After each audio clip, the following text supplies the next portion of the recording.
Welcome to the Kindness Project, the podcast designed to share stories of kindness and share how kindness can make positive change in our world, one small act at a time.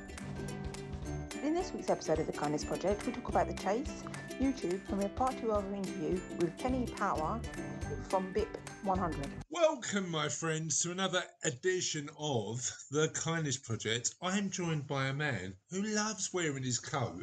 It's Russell. And a girl who loves wearing my clothes. It's Charlotte Dames. You joke, I am wearing your joggers today. I haven't got a pair of tracksuit bottoms or joggers left because you just keep on pinching them all. I pinched one pair. Rose, would you like to pinch some of my clothes? I wouldn't. I don't think your clothes would fit me, mate. No, but too big. Too big, yeah. Too big, clearly. Half a leg. Half a leg? Who's that? I know his brother, Steve Leg. I don't know half a leg. What's half a leg? This is going to get political again. Nick Clegg. You know what? Nick Clegg. If your surname was Leg, would you call your son Nick? No. It sounds like Nick a Leg, doesn't it? Nick Clegg. Oh, anyway, unofficial question to podcast listeners as we're kicking off. What do you reckon the funniest name of a person you know, celebrity or otherwise? Bessie Schmiller. It has to be the funniest name I've ever heard. Fanny Schmiller. And she's a skier. No word of a lie. It was on the chase, wasn't it? Bradley break up into a ball on the chase with Fanny Schmeller coming up. Right. Apparently Fanny Schmeller's the most funny name in the world. I have seen that clip and it is amazing. But Charlotte, was the funniest name in the world for you? No. No? What? No. You shouldn't laugh at someone's name. Oh, we almost got a song out of us again. No. I've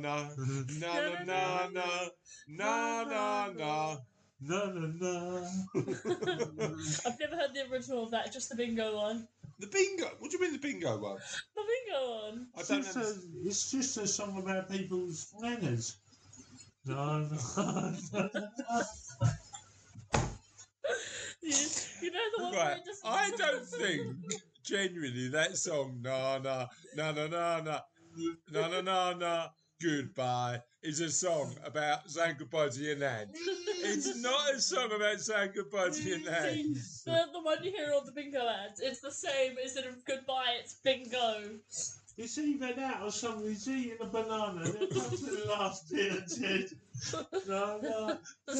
Right. Well, make your mind up, Russ. It's either about nans or bananas. What is it about? Well, they could be eating an end. What's you? Russell! This song is multi-layered, Russ. I've never thought how complicated the song na could be. I mean, it could be about bananas, it could be about nans, and now you're saying It could be about cannibalism. some weird sort of cannibalistic sort of when you eat, why would you eat your nan? What's it called when you kill your nan? Because it's called like matricide when you kill your mother. What's it when you kill? I don't know. I don't even. Matricide. Nanocide. I don't even want... It's called no. Right, you two. I think it's matricide because it makes sense because it's maternal. I thought matricide is when you kill your mattress. Anyway, I'm going for the banana theory. Banana. This is just absolute madness. What are we doing? Anyway, thank you, listeners, for joining us. If you're still tuning in, and if you are, why are you? Sorry, can you two? Can we? No, but you remember that song where it's like, no bananas to take. Yes. Oh, you know what? This is very niche, right? So a few years ago, we had a family holiday in Sri Lanka, Russ. Yeah. A few years ago. I was a child. Right. Okay, that was last year. You're 18, love. Not. Christ. I was a child I so was long below ago. the age of 10. Back in my day. It was a few years ago. Back in my day, we used to sing songs about either bananas or nanas. I'm But eating the grandmother. back in my day, my songs were weird. Right. If you but were 2010's part 4, 2010's what? part. This Yeah. stuff is weird.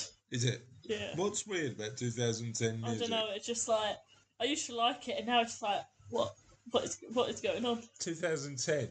Sorry, that's the sort of back. That was 12 years ago. That is the back in the day reference we've got to compete with. 2010. What's your back in the day reference, Russ? 1980.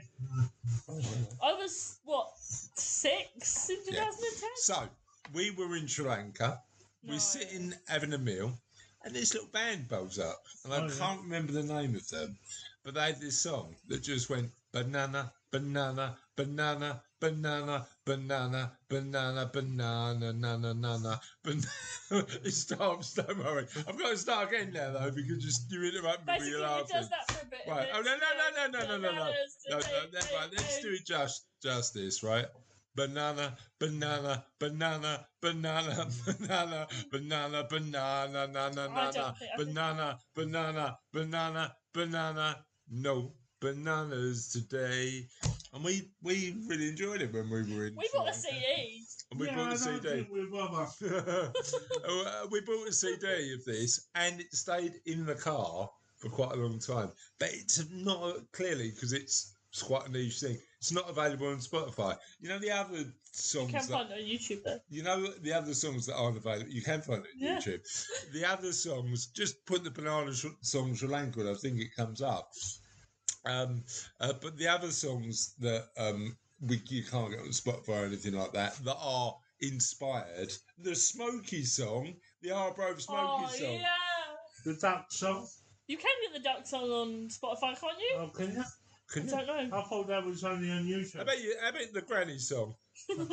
Well, some of these grannies on Spotify. Well, Dolly Parton's a gran, isn't she? Is Dolly Parton a gran? I don't know I can't nothing about remember. Dolly Parton, do I? Anyway, on that note, let's talk about the actual question of the podcast. We went down a complete tangent there. The actual question of the podcast, 24. which is, what is your favourite thing to watch on YouTube? Russ, what's yours? Oh, programming stuff. Computer stuff. I love a bit of computing. Nan's eating bananas. Yeah. Bananas eating nams. Bananas eating nans. Bananas in pajamas. Bananas eating nans in pyjamas. But who's in the pyjamas? Is it the banana or the nan? Bananas. It's the banana. Bananas in pyjamas eating They're nans. coming down the stairs. To eat your nan. Granny, I hope you're very scared. Right. So you like bananas eating nans. What do you like? Programming games about bananas eating nans. Yeah. What do you like, Charlotte? Oh, what, on YouTube? I like to watch little clips from TV shows because it saves me time scrolling through the TV I quite shows enjoy that. I to enjoy find that. the clips I want to watch. I'm really, you know what got me into that last year? Sean Lott's unfortunate death meant that I was like watching loads of clips from like sort of 8 out of 10 cats does countdown and all that sort of stuff. And I've been I actually really enjoy that. Yeah, it's good. For me, it's chess. For me, it's gaming videos because I'm a bit of a gamer. Yeah, I enjoy that as well. And tours of London, I like. I like watching people play games I can't afford to buy for myself. Oh, bless you. They should make a game about nans and bananas. Will Daddy not buy you games? No, You want to attack him with a banana? he's not none of us. Just don't attack me with a nan. Thank you. And on that note, this is where you can get in touch with us. Give me a second to calm down about the nans. Russ, please save this podcast. This is where you can get in touch with us. You can reach us on @HolofindThis. What medium is that on, Russ? Yeah, what medium is that, Russ? What social media On platform? Twitter, you can. Go on. Keep it together. Neither of us are looking, we promise. Keep it together. You You can Right. you can email This us is, on- let the true professional. You can get in touch with us at nansandbananas.com. No, We should done that. you can Russell's doing weird things. Right. You can get in touch with us at Holla. You can get in touch with us at Holla Kindness on Twitter. Just put the Kindness Project into Google, and you'll Kindness Project Podcast. Kindness Project Podcast into Google and will come up. You can find us at www.thekindnessproject.co.uk. All over the show, really. Put the Kindness Project Podcast into Facebook. We come up, Email. and all of that sort of stuff. What you Email. do is put your banana into You forgot the email. Don't put your nana or a banana into your computer on We Facebook. will take photos. And on that note, I'm You moving forgot on. the email. The email is holla at nanabanana.com. It's all over the kindnessproject.co.uk. Nanas and bananas. Right, and on that note, we need to do what we do, chaps. Kindness news. Road in London closes for nearly a month to protect migrating toads as they hop to the other side. I like toads. Not as much as I like bananas. A stretch of road in London has been closed to traffic for more than 3 weeks to allow toads to cross in safety to ponds where they breed. A 400-metre section of Church Road in Ham. So we've got nanas, bananas, frogs, and ham. In Ham near Richmond, it's blocked. Toads, sorry, it's blocked to motorists until the start of April, so the creatures don't get squished on their annual migration. Toad Patrol. Volunteers man the road, which meanders through a leafy stretch of Richmond Park at night, but the remote road remains blocked off at day. And locals have been heaping praise on the conservation initiative. The charity Frog Life, which is responsible for recruiting volunteers, says the road, which is one of the many across Britain just to take part in the eco-conscious project, is among just a handful that remains completely blocked off for traffic. I suppose when all sorts of animals migrate, they're in a... I've got a little sign for they need to do a cancelled road traffic order has been issued to block the road with a little sign that says road closed for migrating toads. Toad Patrol volunteers on the road. I'm just wondering what you put on your LinkedIn profile for that. What do you mean? Toad Patrol? Well, nobody's going to take that seriously. What if you're a toad patroller? Listen, I patrol many things. What? What do you patrol? Russ. There are several things we don't mention on the podcast, and what you patrol is just one of them. So I'd like to migrate away from this territory, much like the toads do. What have you been patrolling, Russ? Let's migrate. Where we migrated? We're migrating away from the topic. Okay. Part of the signs on the road said, Russell patrols this area, please be careful. The Toad and road are too similar, aren't they? The road closure is intended to allow the toads to cross the carriageway unharmed and to eliminate the risk of accidents if drivers were to be distracted by the presence of these creatures in their path. Easily happen, they're very cute. Richmond Council began sealing off the street in 2010 after worried locals wrote to council bosses to warn that creatures were being killed on their annual migration from hibernation to ponds where they breed. It has been a source of amusement among locals. They say it's not too disruptive as the road is normally quiet with a few houses along it and the diversion is not painfully long. But an early sign warning drivers, road closed for migrating toads, Toad Patrol volunteers on the road as not to stop passers-by poking fun of it. A steady stream of walkers has been stopping to take pictures with their friends. But retired IT manager Robert Brown, who lives in Richmond, said, I think it's fantastic. To have that amount of consideration for toads, I think, is incredible. I've never actually seen any toads, but only once saw someone we thought might be a volunteer. But I think it's great. It's a very British thing to do. Retired Customer Services Advisor Doris Watt from Ham said, I think it's a good idea to protect the toads. This is not a road you desperately need to drive down, and it is gone on without causing any complaints. Love that story. Amazing work, all of you great toad conservationists. Now, Toad Patrol. Toad Patrol.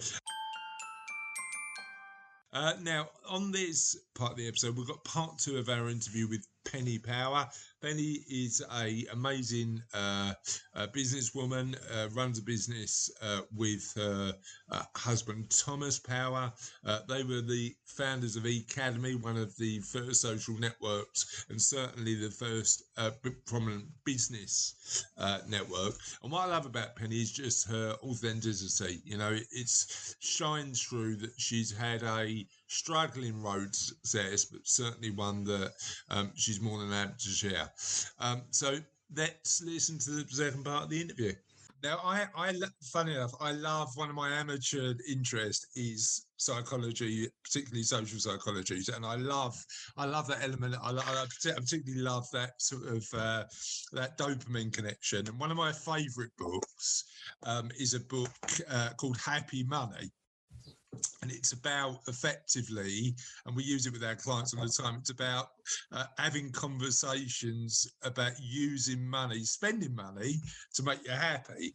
And there's a really interesting experiment on this. We will talk about kindness at some point, Penny. I thought you wanted to talk about kindness. We're going off topic. It's all relevant. But there's a really good experiment in that. That talks about a social scientist out in a street and said, we're going to track your dopamine, but we're going to give you $10 or $20.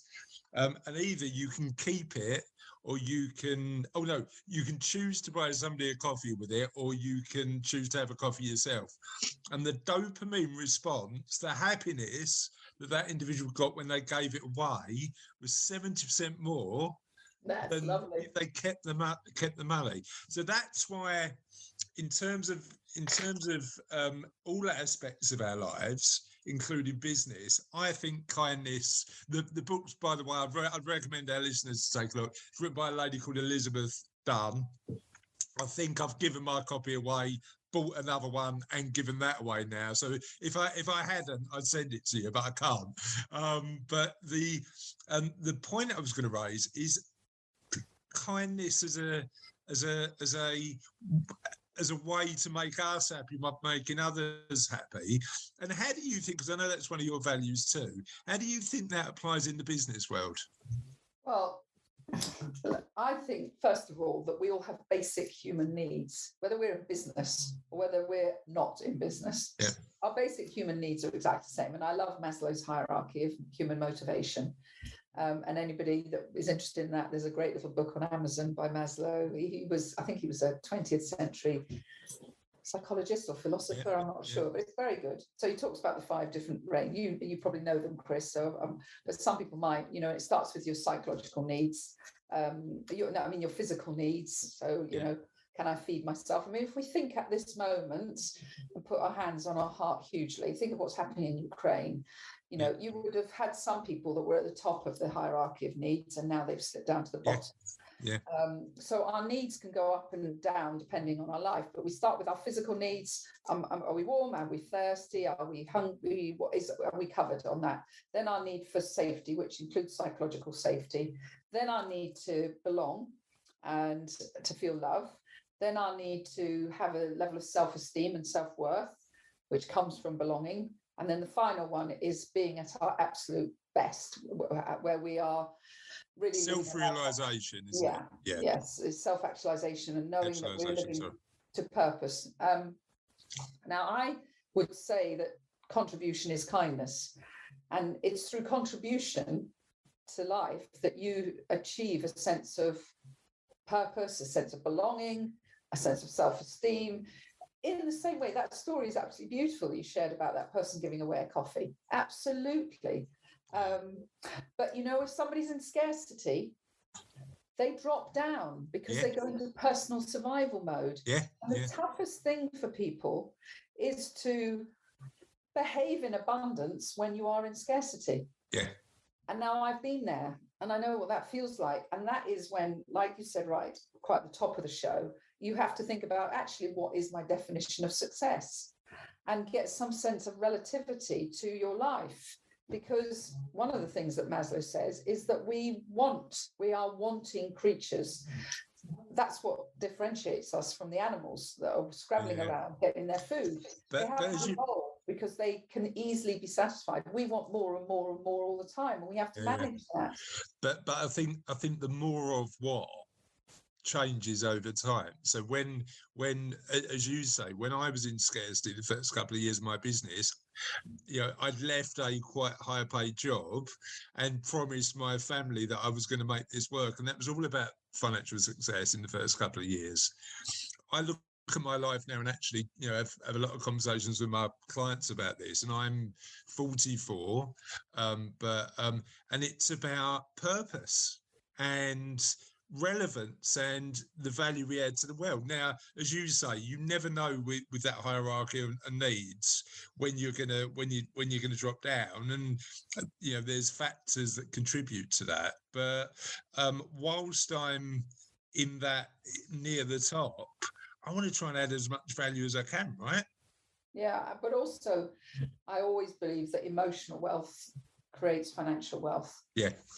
If you are emotionally stable and if you have got the time for people, and if you're not always trying to control an outcome from somebody and have your own agenda, obviously that will lead to you being more sound of mind for someone to trust you and want to do business with you. But it's that scarcity feeling that can be triggered in us all. Doesn't have to be because you can't feed your family.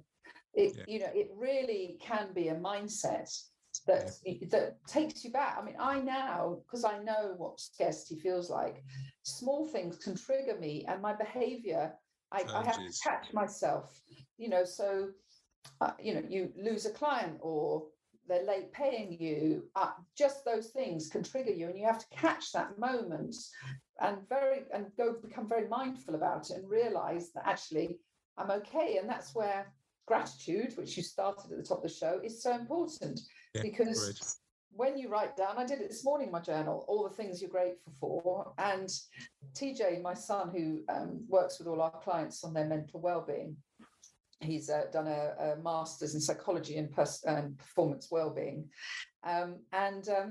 He talked the other day about how if we start our day in our cortisol state, so we get out of bed, we scroll our phones, we go into scarcity, we see the email, we actually, cortisol halts the production of serotonin. So cortisol is our stress hormone, which is horrible. We all know it. It's when we feel like we've just avoided a car accident. We're in that shaky stage. If we start our day in that state, we are actually halting the production of the serotonin that makes us come across as a calm, kind person in control of our life. So this is where I think taking control of our mental fitness and understanding how we work and what triggers us is so critical.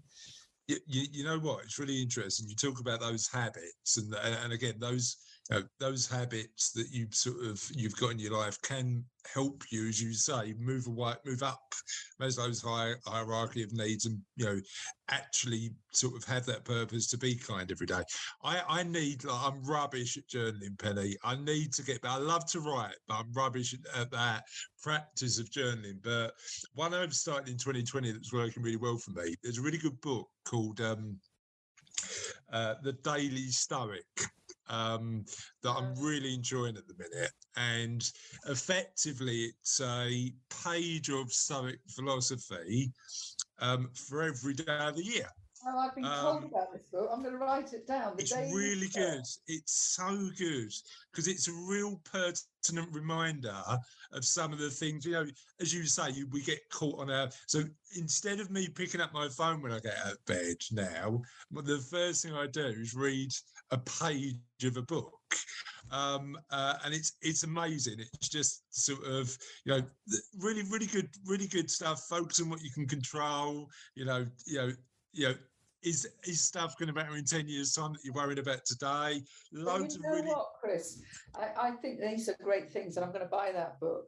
But I know that when my back's against the wall, it takes a lot of convincing for somebody to say to me, spend an hour on your self-care in the morning, Yeah. or spend an hour on your business trying to get some clients. Yeah, gotcha. It's so hard to rationalize in your brain, but I've been fascinated watching my son TJ. So I've obviously. You must be so proud, Penny. Oh, I'm so proud of my kids, but we all are, aren't we? But yeah, they do make me very proud. It's a very much a family thing. They've all got their own businesses, but they help our clients as well. Gotcha. So we're their clients. We pay them for their expertise. Can I ask you a question then? Yeah. What have you learned most out of the work that TJ's done? Oh gosh, it's so much. I think I'll give you a different answer every day. But the one thing that really came through to me this week was because I was thinking, here he is. He came out of university during a pandemic. Yeah. Started working for himself, built his brand, has got remarkable clients, incredible. NHS is a client, which is fantastic. He's doing their charities, schools, universities, corporates that he's working with. And he's 25 years old. He's 25 in May. But when he teaches us, he tells me, Mum, I spend the first hour of my day resetting my serotonin, making sure that I'm calm. I take an hour off at lunch and I full stop my day, and I then go and do these things. And he has never gone into panic, but he's also never Well, that's my dog, by the way. All right, lovely. He's never been in that corporate mindset that I've been indoctrinated in, is that we have to work hard to be successful. So he's got such a flowing attitude to his work, and it's working. And I think that so many of us pick up the rules of corporate life when really we could flow at a much different pace. Like, what's to say we can't work from 6 till 10 in the morning and then have 6 hours off and then start working at another time? Yeah, that's true. But we work like corporates with those rules around us. And one of the things I've learned from him is just his incredible balance that he has to his life. Yeah. And yet, the more he balances, the more higher his performance. And this is the thing, isn't it? It doesn't mean more time. It just means better mindset whilst you're at work. It's the productivity versus and he's completely in contribution mode, which is the same actually as Hannah and Ross. They are in contribution mode all the time. Yeah, they're helping. Yeah, they are. And how do I now? They've experienced first or second hand quite a lot of traumas for young people. I mean, my boys are they're only young, 27 and 25, 27, 24. They've already been pallbearers on 5 coffins in our family, and some of them have been for young people. So and other traumas, and they've been through all the ups and downs of being entrepreneurial parents. So they have got this huge sense of contribution, but they've got a good business mind as well. So yeah, I'm proud of them. But this isn't about them. But I think they're my role models. Put it that way. You do learn. You do learn from your kids, don't you? You know, it's just my 2 are 18 and 10 are just every day. Number one, they make me smile, but also they just teach me as well. Right. Talk to me about the practical stuff. Let's talk about kindness practically.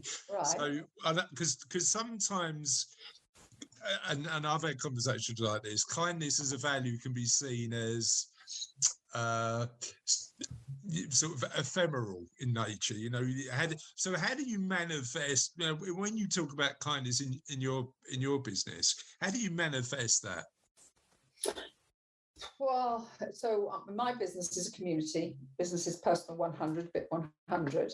And first of all, we limit the community to only 100 people. There will never be more than 100 in it. And we've so far got 76. Okay. And Thomas has interviewed over 2,000 people over the last 18 months for the community. And it's not that people don't have skills or talents. It's just an energetic feeling of this person. So when people come into our community, what we say, it's about the diversity of skills, but the commonality of kindness. Yeah. And they come in knowing I am coming into a kind place. And I think when you set a culture for that, you create a culture of reciprocity, which is because some people say to Thomas, "Oh, Thomas, I just want to join your community because I've known you and Penny for years, and I know you're good guys and you're well connected." And he says, "Well, what would we be able to do for you to help you?" And they say, "I don't need any help. I just want to give." Well, you can't create a community of people who only want to give because you can't create any. And so we look for people that are willing to be in their truth. And all of us, when we're in our truth, are vulnerable. And it doesn't affect our credibility. We all know that everybody has remarkable expertise. That's why we're interested in them as well. But they're human. So we create an environment of humanity. And, sometimes people will be way up. They'll be, we'll say, you've got bragging rights. Please tell us, this is exciting, like in a family. And then sometimes 3 days later, something will go wrong and they're needing picked up because something's happened. And so if you give everybody the opportunity to both receive and to give, you create an energy, just a ball, a mass of energy inside it that ultimately is incredibly kind. We've got one of our members, his wife is in Ukraine. He lives half his life in Ukraine, and she's down in Nikolaev, so it's right down at the bottom. And we've now created a separate WhatsApp group with the members called Tim and Ukraine, and we've done a collection because he can get things directly to the people out there through her. Now that's a project-based kindness, which is quite easy. It's very obvious what we can all do. But broader, you're creating an environment where people are motivated to do good stuff. Absolutely, and kindness can be just a waterhole moment of, for some reason, I'm feeling. You're right. Or it can be, bigger than that. It can be, we've got one person who's joined who's really having to transition from corporate life to self-employed life, and his identity from being quite a big cheese to being irrelevant and insignificant to anybody at the moment. Now, his kindness that he needs is love and self-esteem, but also connections and people to review his brochures and his thoughts. So kindness, I think you can't be kind unless you truly actively listen to somebody's needs, because I don't think any of us want the humility, no, what's the right word? The humiliation of being rescued. No. Sometimes we just want to say, I'm just telling you things, this is happening, but actually don't give me advice at the moment. I just want you to know. Because sometimes advice can be overwhelming. So, but it's having that environment of, like you do in a family, where you just energetically can feel that somebody's a bit off.